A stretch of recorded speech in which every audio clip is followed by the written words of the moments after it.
Hello, it's Lee from pwmania.com, and I'm very, very honored to have Safire Reed here. Or am I saying it right? I would be saying it right there, would I? Or is it Sapphire? Sapphire, Sapphire, yeah. Yeah. Sapphire Reed, I'm absolutely honored to have you here on what is such a big weekend, well, an upcoming weekend Yeah, for yourself and Pro Wrestling Eve. It's obviously their 13th anniversary. Are you excited yeah. to be a part of it? Oh, I'm so excited. I'm very nervous, but I'm really glad I get to be a part of it. So yeah, it's really cool. Yeah, I mean, like, how did you get to this big stage? What's been your wrestling journey to become such a major future prospect at just 18? I don't. I didn't expect to kind of be where I am already. Like I've Yeah. only really been having matches and shows for not even the last year and a half. Like the year and a half is when I've kind of consistently been doing it. So yeah, it's mad. I don't know. How did you start training? Like, what is it that made you like? How did you fall in love with it and start to train and Well, get in the my ring? my dad, like, well, my whole family used to watch wrestling when they were younger, and then my dad always used to just have it on when I was little because he's still a fan till this day as well, which is really cool. So he would just have it on if he was babysitting us, and then I just gravitated towards it for whatever reason. I was like 6, 7, 8, and then I just really got into it, and I just don't know why. I just thought it was the coolest thing ever, and then since then to like fall in love with watching it as I got older. I was like, oh my god, I could do this. Like, this is really cool. I really want to try this. Went Yeah. to a school, training school, and because I was begging my dad, and I was only 13 at the time. I was like, please, like, I really want to do it. Like, but 5, 6 years ago, there wasn't as many schools as there are now. Which is really cool how there's a lot more progression with how many schools there are around. But yeah, I was 13 when I started training. Wow. And like, who was it that? What was it that you used to watch that made you go, "I can do, I want to do that. I can do that," and probably made you jump around the sofa and stuff like that? Who was the ones that inspired you when you watched them on TV? Well, the first one is it's got to be John Cena. I just feel like I Right. was that in that era of John Cena where he is such a good guy, and I don't know, I just fell in love with like the heroes like Randy Orton, Rey Mysterio. I didn't I didn't even plan to wear this top, but like those guys kind of when I was watching WWE and when I started getting into like the independent shows and that, it was like Zack Sabre Jr., Pete Dunne, Tyler Bate, all of that lot. Yeah. So yeah, a bit of a mixture of everyone. Yeah, that's great, man. So you went, you really got invested in going to watch the indie scene in the Oh UK. Was you into that? yeah, definitely. As I got a bit older, because I think I was 12 when I went to my first indie show. I can't remember what one it was, but Mm. yeah, I remember me and my dad went to our first Mania, and then we came back, and we were like, because we met so many people out there that were like, "Oh, do you watch like Revolution Pro Wrestling? Do you watch Progress?" And we were like, "Never heard of it." So like as soon as we got back, obviously Progress. I think Progress was like over 14 at the time, Yes. so I was just like watching crap online and all of that. So I just thought it was cool, and I didn't realize how much there was of it out there until we started going to all of these other shows, and you know what I mean, like not just WWE and all of the main ones, but yeah, there's a lot. That's crazy. So then what was the wrestling school that you went to and started to work with? So the first school was Al Snow's Wrestling Academy, which opened up in Croydon at first, and then they're in Sutton now, I think. Right. So yeah, that was the like the main trainers were Terry Thatcher and Liam Dunn, and then Al Snow. I was in the prospects class, so I never really got to meet a lot of him because obviously he did a lot of the work with like the older guys and the Yeah. academy guys, and Right. but yeah, it was super cool. Like you walked in, it was like a six-sided ring. I was like, what the hell? And how did you find it at first? Like, 'cause I did one day of training just to see how it is, and I couldn't get up the next morning. How did you find it? Did you just relish it and want to go again and again? Did it hurt? So so being the age I was, I feel like it was really good how they did it. I wasn't allowed to bump. Like you weren't allowed to bump until you were 16 there. Right. And So it was only you were allowed to do like lockups, technical wrestling, rolls, all of that stuff. So it was safe, and whatever if we did do it, it wasn't like a crash mat. But yeah, I then went to the progress training school, which obviously isn't open anymore. Yeah. And I did a beginner course there, and then that's where I properly learnt to, like, I knew how to bump before on crash mats, Yeah. but obviously that's when you got into a ring, you're like, oh yeah, this is how it feels. But no, I loved it. I just wanted to keep doing it, even Oh, though it hurt the first time, but you kind of get used to it. that's it. Well, I guess that's it. And do you think it helped you having to do a lot more of the technical stuff first? Oh, 100%. I'm glad that I did, because I feel like everyone, you want to just jump into it and get to the really cool stuff first, but like you need to learn the important things like the fundamentals, which is, I'm so glad that I did that first, and I spent so many years doing it, because I mean, I feel like it shows more as well in matches and the way I am wrestling. Yeah. I'm glad I did all of that first and didn't jump straight into doing all the big things. So yeah. Yeah, it just gives you different elements to your style, doesn't it, really? And I Yeah. guess, still being 18, like what, are all your friends into wrestling, or when you go out? I mean, obviously you'll have a lot of friends within the world of wrestling now, but when you was going to school, how did people react?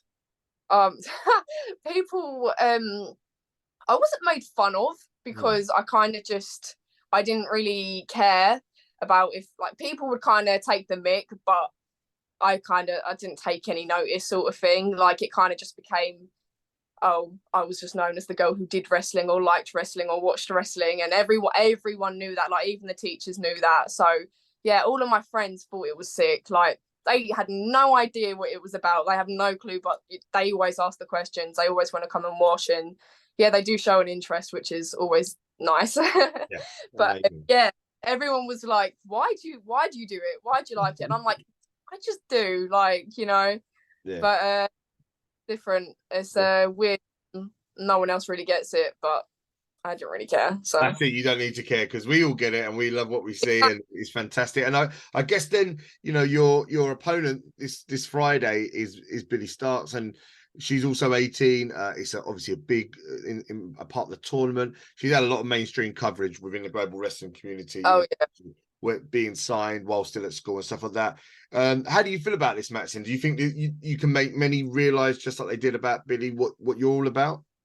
I hope so. Yeah, I feel like there'll be quite a few eyes on this match, and I think we're being such a similar age. I'm 19 now. I'm not 18 Right. anymore. Okay.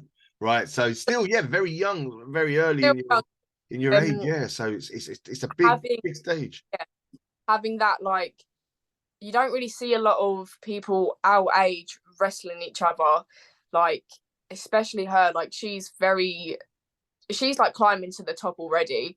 Do you know what I mean? So many people want to be in her position, and she's doing amazing. So like it's great that I get to wrestle someone like her. Like she's so talented, she's so young. Like we're both very similar, so it's gonna be a great match. But I've also got a bit of an advantage there, where we are that same age. We've kind of been training for the same time, and she's obviously more successful. And but I think it's gonna be such a, I don't know. It's just gonna be one match to watch, because Yeah. I can't wait. I really can't wait, because there's so much hype about her, and I've seen her and she's great, and I just can't wait to get in there and see what I can do. Do you know what I mean? Together. So That's it. It's your time to shine, and I hope that you really do. It's a great venue. It's in the Dome. Obviously, pro wrestling, they've been doing great stuff. In already cool venues. How did you get to pro wrestling, even, and what is it like working for them? oh, it's great. Yeah, like so the first time I had a match there was, I think it was around this time last year in May or June, Right. and Dan, literally, I was at the beach with my friends, and then Dan messaged me and was like, "Are you available tomorrow?" or whatever it was, a couple days, and I was like, "Yes," wherever I was now.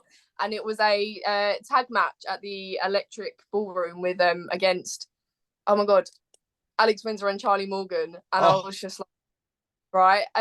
The thing was, it was meant to be a big like a I think it was meant to be like a 8-man tag, and right. then for whatever reason people couldn't make it, and then obviously it was me and another girl called Casey, and against those two, and I was like, the little girl inside of me was very excited for that. But Yeah. yeah, that was my first match that I ever had there, which was really cool. Yeah, and what a place to do it, the ballroom, like Progress, the history there. And I mean, like, is it just, like the buzz is there now? It's, working for them. It's been really good. You see your career working really well with them.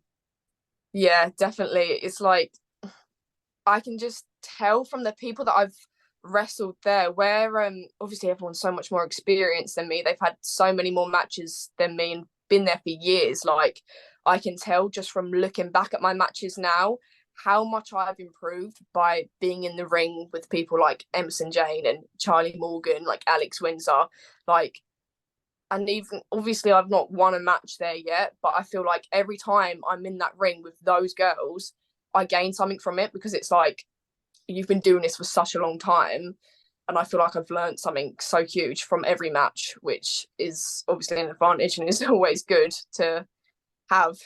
Yeah, incredible. And I guess that's, going forward, obviously this weekend is the start of it, but how do you see the rest of 2023 playing out for you? What would you like by December the 31st to have happened in your career? In Eve or just in In general? general, yeah, Eve and beyond. I think traveling the world more. Like this year, I've gone to Wales, Spain, and Denmark all for wrestling. So Brilliant. I want to travel more of Europe by the end of the year. More debuts and more promotions. Maybe another championship. Who knows? I feel Oh, like there's so many things, and then but like I want to be realistic. But there's so many goals for the future. But for 2023 is getting my name out there even more across the UK and Europe, going up north more and having more shows up there, more matches up there, yeah. and just training and just trying to get better. Do you know what I mean? Just to keep. That's it. I mean, time is on your side, and I guess is it hard to get? Is it hard to get? But is it at this age now, and at the start of your career, do you have to be a bit more active in letting promotions know what you're all about, or does word of mouth go around? And obviously, working with great promotions like Eve help. Yeah, for sure. Like I think a little bit of both. I try to like keep active on like my social media and all of that, but yeah, definitely working with places like Eve, I'm sure really helps. And yeah, I mean at the very beginning it was a little bit more difficult, definitely, but I feel like, I mean, compared to last year, I'm so much more busier. Like May, I've got like 10 matches. Like May's been like my busiest month. So Right. it's been mental. So yeah, I think okay, some months are definitely more quieter than others and it's a bit more difficult sometimes, but I feel like I'm getting myself out there more than I was last year, which is, the way that I want to go, obviously. So hopefully it just keeps going up and doesn't go back. That's it. 10 in May is brilliant, and fingers crossed Right. that it grows and grows, and you get to go around the world. And I guess then, with that said, my final question would always be: if I could, like, say to you, right, is your wish list of matches? If you could name a couple of dream opponents that you'd like Yeah. to face, who would be on that list? Can it be men and women? Could be anyone you like. Yep. Okay. Oh God, you put me on the spot now. Um, right. Pete Dunne. Wow. That Okay, would be, I'd like to see that. That's good. Good start. Yeah. I hope that would ever happen, but like that would be so Hey, cool. why not? Yeah. Realistically, I've Millie McKenzie. I have wanted to have a match with her for so long, Yeah. and watching her like in progress when I was younger, when she was like 17, 18, I was like, oh, like she's really young and she's doing it. I can do it. So like now, I really want a match with her so bad. Yeah. Now that's something we'd all want to see. I know that. Yeah. Right. I know. I can't wait. I can't wait for the day. But oh, who else? Um, just everyone at Eve, like Charlie Morgan again, Emerson Jane again, purely because when I first wrestled them, I was obviously I'm more experienced now, but I feel like I've learned so much more since then. So I want to wrestle those guys again. Oh my goodness, I really don't know. No, that's great names. I mean, to be fair, they are great names, and already you're making me think you against Millie is something that we need to see in a good venue like the Dome, like the Ballroom, like I mean, I was at a Eve show at Signature Brew in East London last year, which was a great show. I mean, really good audience, great crowd, great promotion. So we need to see it somewhere. So if you're watching Dan and Pro Wrestling Eve, make this happen sooner. But I mean, is it, you mentioned Pete Dunne as well. Is that, you're not afraid, you'd like to get involved in intergender competition? Oh yeah, intergender matches, whatever you want to call it, whatever matches, I don't care. Like, it's still wrestling to me at the end of the day. And if you can put two styles together and make it work, then why not? Because yeah, I've had so many matches with other guys that are some of my favorite matches. So whatever it is, as long as it's a good match, and do you know what I mean? Like, I'm up for anything. So yeah. Brilliant. So in the future, you fight Millie, you fight Pete. Brilliant. Brilliant. Sapphire, thanks very much for your time. Good luck on Friday. Everybody I know is really excited here at PW Mania to see it, and we'll be keeping an eye on you and your career throughout this year and beyond. Good luck, and thanks very much. Thank you. Nice to see you. Yeah, take care. Bye-bye. Cheers. Bye. Bye.